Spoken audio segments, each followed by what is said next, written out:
Hi, my name is Sukari. I'm a polar bear cub currently living in the Toledo Zoo with my sister Suka and our mother Crystal. In my short 6 months of life, my curiosity has piqued about why the zoo has created a carbon footprint exhibit with us as the main attraction. With the help of some of my animal friends, I have learned that carbon footprint is the term used to calculate the amount of greenhouse gas emissions that each person produces. Currently, our largest source of power comes from burning fossil fuels such as oil, coal, and gas, which are the cause for greenhouse emissions. The result of these emissions is thought to be a known cause for the temperatures rising on our planet, which is known as global warming.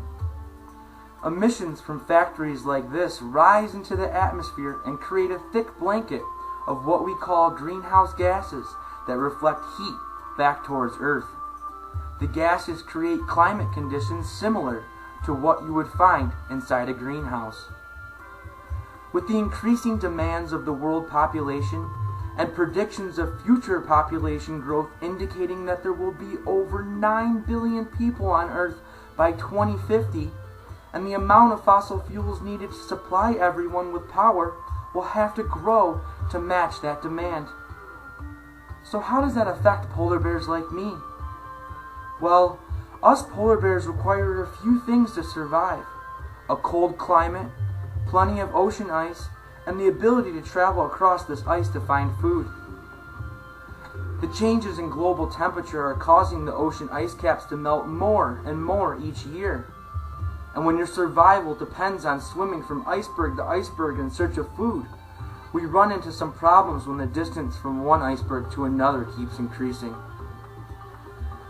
Polar bears are natural swimmers, but we have a limitation to how far we can travel at one time. Sadly, some of my brothers and sisters set out to find food and never come across another iceberg to serve as a resting place. Luckily, there are a lot of people in this world who can see the devastating effects of our rampant energy consumption and are trying to do something about it. We call these people environmentalists. They are trying to influence world leaders to invest in alternative sources of energy that do not cause greenhouse emissions. With the efforts of the environmentalists, some parts of the world are looking to harness the power of the sun as a means to supply electricity. Others are looking to exploit areas where the wind is constantly blowing. And some are even pushing for the generation of electricity from falling water.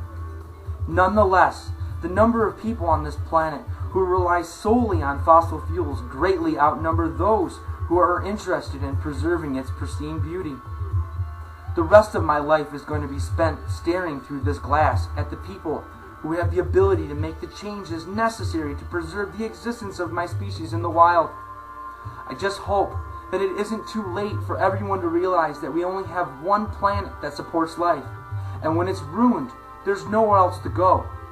This is not a suitable habitat by any means for us polar bears to survive. My worst fear is that someday in the near future, my polar bear species is only going to exist in the confines of these glass walls. So do your part.